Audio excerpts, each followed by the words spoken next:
Halo, halo, apa kabar Anda semua? Bagaimana? Masih tetap semangat ya? Saya kembali mengajak Anda untuk ngobrol dengan Bung Rocky Gerung. Bung Rocky, tadi Anda sudah sempat nyinggung-nyinggung soal bajunya Pak, bajunya seragam Ganjar dan relawannya yang didesain oleh Pak Jokowi. Saya lihat nggak didesain, dipilihkan lah. Kalau desain itu kan nanti khusus gitu ya. Baju garis-garis itu ya, yang didesain katanya oleh Pak Jokowi dan sudah dipakai oleh Ganjar dan para relawannya. Kendati menurut saya ini lagi-lagi kita kok melihat bahwa Ganjar itu tetap ingin membangun asosiasi dengan Pak Jokowi. Jadi dia benar-benar sebagai sebuah pribadi, sebagai calon presiden yang tidak mandiri gitu, karena dia tidak bisa melepaskan diri dari Pak Jokowi.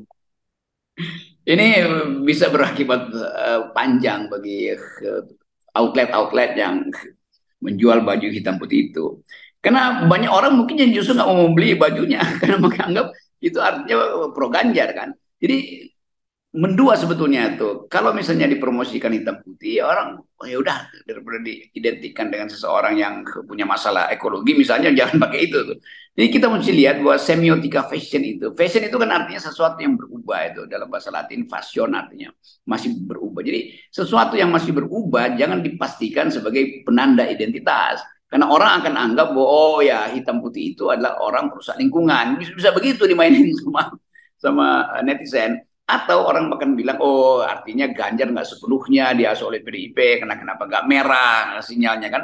Jadi semua permainan semiotik itu, penanda-penanda ini harus dipastikan. Jangan sampai justru melemahkan posisi Ganjar yang memang udah lemah itu. Jadi itu intinya tuh. Nah kalkulasi-kalkulasi ini kan mesti dihitung berdasarkan misalnya apakah secara sinematografi itu berguna warna itu bukan hanya karena didesain atau diusulkan oleh Pak Jokowi.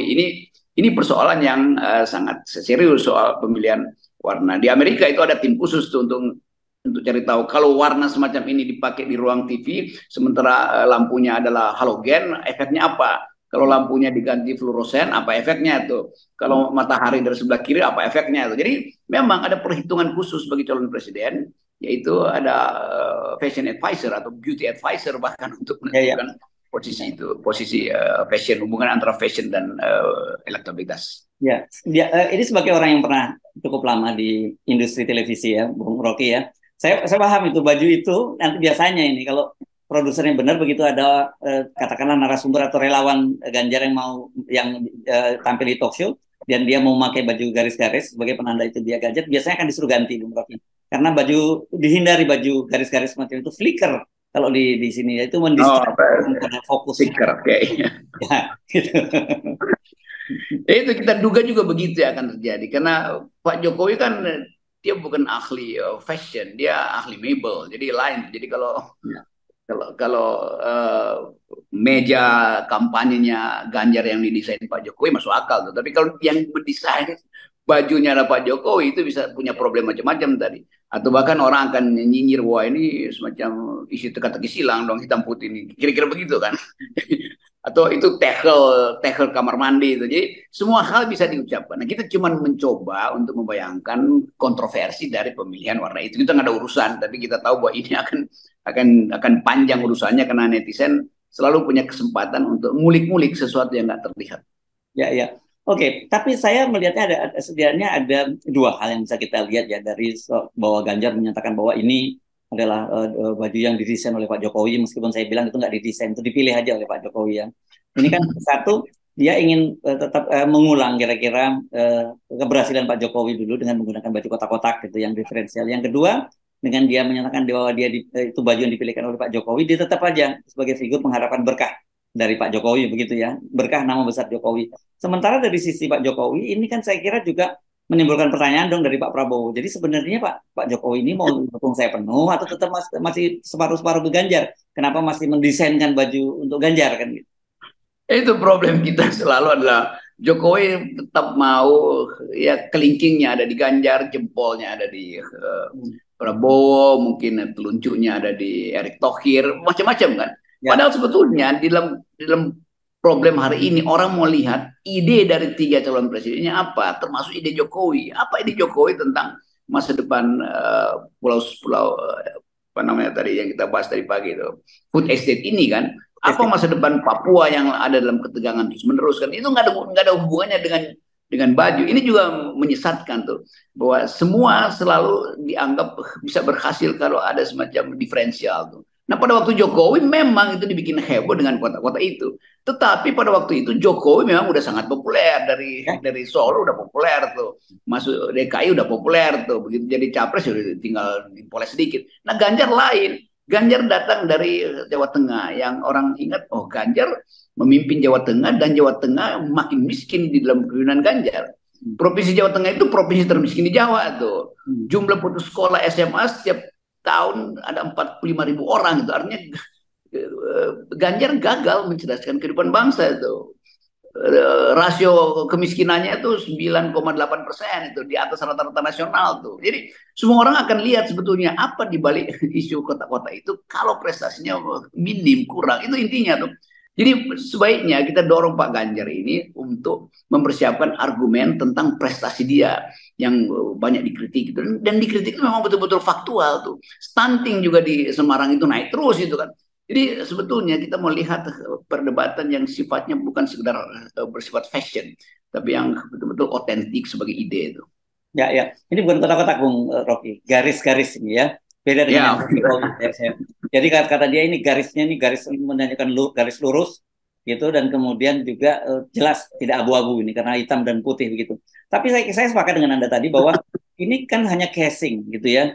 Sebenarnya yang ya, paling utama itu kan ya kontennya, bukan casingnya, artinya Ganjarnya. Dan Anda betul bahwa Pak Jokowi itu kemarin cuma untuk diferensial saja kotak-kotaknya itu, baju kotak-kotaknya. Tetapi orang tetap melihat itu bahwa begitu lihat kotak-kotak itu identik dengan Jokowi. Tapi kalau sekarang ini kan mau dibalik ini. Oh, kalau lihat lihat berarti Ganjar itu berarti garis-garis kan gitu, kebalikannya gitu.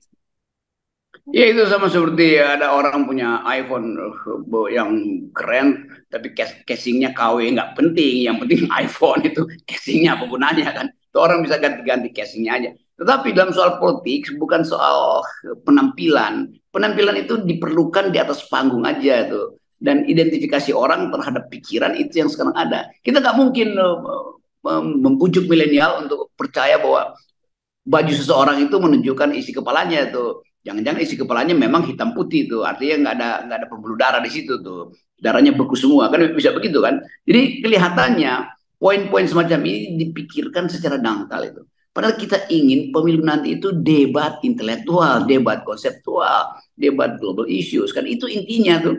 Jadi jangan akhirnya terperosok lagi pada euforia zaman Jokowi. Sekali lagi, Jokowi itu hanya ditempelkan kota-kota, dia memang udah jadi, dan publik udah merasa oke, ini Jokowi adalah satu tema perubahan tuh, karena datang dari masyarakat sipil, datang dari kelas bawah. Ternyata Jokowi tidak mungkin memahami politik kalau tidak diasuh oleh beberapa tokoh, dan tokoh yang mengasuh dia adalah tokoh oligarki. Kan itu intinya kan. Jadi poin kita adalah jangan sampai soal baju itu menenggelamkan ingatan kita bahwa Pak Jokowi betul ketika awal adalah dari rakyat, tapi baru 6 bulan pertama kita udah lihat bagaimana dia pindah dari diasuh rakyat, diasuh oleh oligarki, diasuh oleh kapital, diasuh oleh akumulasi, sehingga distribusi nggak jalan. Nah itu yang kita lihat sampai sekarang akibatnya tuh, yaitu disparitas ekonomi bangsa ini sangat timpang itu. Kondisi-kondisi keakraban tidak bekerja, sementara perusahaan lingkungan jalan terus. Kan orang akan ingat itu dari Pak Jokowi itu. Ya, ya, ya. Dan yang kedua dari sisi Pak Jokowi juga, ini kan juga saya kira membuat bingung juga Pak Prabowo kan begitu. Ya, apalagi itu. Pak Prabowo merasa ini gimana sih? Kalau begitu apa sebetulnya poinnya tuh? Prabowo udah habis-habisan menimbang segala hal dan berupaya untuk memberi sinyal bahwa hanya melalui Prabowo seluruh sebetulnya sisa rencana politik Jokowi itu dijaminkan tuh. Bahkan mungkin Prabowo berpikir udah Pak Jokowi aja pimpin Gerindra ketika saya jadi presiden nanti kan. Kan itu semua masuk akal tuh, karena bagi Prabowo ya ini pilihan yang memang dia tempuh sebagai seseorang yang memerlukan dukungan penuh dari Jokowi, dan Prabowo pasti akan penuhi itu. Kalau ada perjanjian bahwa nanti Pak Jokowi nanti diasuh oleh Gerindra sebagai ketua dewan pakar misalnya, itu pasti berlangsung terjadi tuh. Nah sebaliknya tidak mungkin Ganjar menjanjikan itu pada Pak Jokowi, nanti Pak Jokowi jadi ketua umum PDIP, itu nggak mungkin, itu digorok sama Bu Mega tuh kan. Jadi ini soal yang kalau kita timbang-timbang itu, Jokowi ternyata masih berupaya untuk ya minta semacam permen kecil atau permen karet dari Ibu Mega tuh. Tapi sebetulnya Ibu Mega merasa udah Anda nggak layak dapat permen karet, bahkan dikasih karet pun Anda nggak layak. Kira-kira begitu pikiran Ibu Mega. Dan di satu sisi tadi dengan baju tadi yang masih terus diingat oleh Pak Jokowi kan, dan ini orang kemudian kalau itu asosiasinya dengan PDIP apa dong? Apakah ini bukan kemudian sinyal dari Pak Jokowi bahwa ya dia menghilangkan jejak sama sekali PDIP di situ kan, dan Ganjar bisa menerimanya itu? Saya kira ini kita belum clear loh dapat kabar dari PDIP. Kalau kita nanti lihat para petinggi PDIP mulai pakai baju garis-garis, ya itu berarti ada diterima oleh mereka, diaksep oleh PDIP. Tapi kalau kemudian ternyata mereka masih terus memilih baju merah atau baju hitam, ya ini berarti juga sinyal-sinyal lain gitu. Saya kira Ibu Mega tersinggung karena udah lama sekali simbol PDI itu adalah merah, merah, merah itu. Satu-satunya putih itu adalah moncong bantengnya tuh kira-kira begitu. Tapi kan lambang orang ingat PDIP adalah merah. Jadi harusnya, dan saya kira PDIP akan kasih poin buruk, atau minimal orang-orang yang anti Ganjar akhirnya menganggap Ganjar memang sebetulnya orang yang mudah diombang-ambingkan aja. Kenapa nggak dia sendiri yang pilih warnanya? Kan dia jadi presiden kan. Jadi akhirnya bahkan terhadap warna baju dan corak baju itu dia mesti minta tolong lagi pada Jokowi, atau tidak bisa menolak yang diajukan oleh Jokowi. Jadi orang lihat Ganjar kok mentalnya nggak ada sikap presidensialitis ya. Jadi presidensialitasnya nggak ada tuh. Hanya untuk dapat semacam dukungan kosong sebagai, ya itu sebagai gimmick aja kan. Padahal sebetulnya Ganjar harusnya dari awal mengatakan, saya sudah dipilih oleh PDIP, maka saya menentukan, tim saya akan menentukan tuh strategi pemenangan pemilu tuh. Mulai dari warna rambut, gerak tubuh, cara berjalan, atau pilihan kalimat pertama. Kan itu harus diatur tuh. Jadi ternyata nanti bisa jadi tuh bajunya itu nggak matching dengan kalimat pertamanya misalnya tuh. Sekali merah tetap merah. Baju Anda tuh hitam putih tuh. Kira-kira begitu. Jangan lupa ya, pilihan-pilihan baju itu tidak asal milih baju, karena ini soal yang disebut identity color ya, Bung Rocky. Jadi identitas dari sebuah warna itu menunjukkan, dan betul bahwa kalau kita bicara PDIP itu yang ya asosiasi orang itu pasti merah. Ya kita bayangin misalnya dulu PDIP mengepung Jakarta, berbaris di bundaran HI itu, merahkan Jakarta. Tiba-tiba muncul seseorang yang warnanya hitam putih, yang ngaco lah. Ya, ya. Garis-gariskan Indonesia. Itu lebih repot lagi. Jadi itu pembelahan disebutnya itu, karena menggaris-garis itu, jadi membuat pembelahan-pembelahan. Ya bisa begitu juga tuh. Jadi Indonesia kemarin terkotak-kotak lewat Jokowi, sekarang Indonesia digores-gores oleh coraknya Ganjar. Itu bahayanya hermeneutic of fashion itu. Hermeneutic of fashion itu mesti dipahami sebagai bagian dari latar belakang politik yang memungkinkan orang terjebak justru karena salah pilih kostum.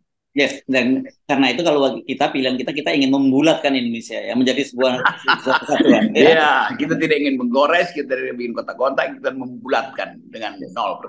Oke, terima kasih Bung Rocky. Yep.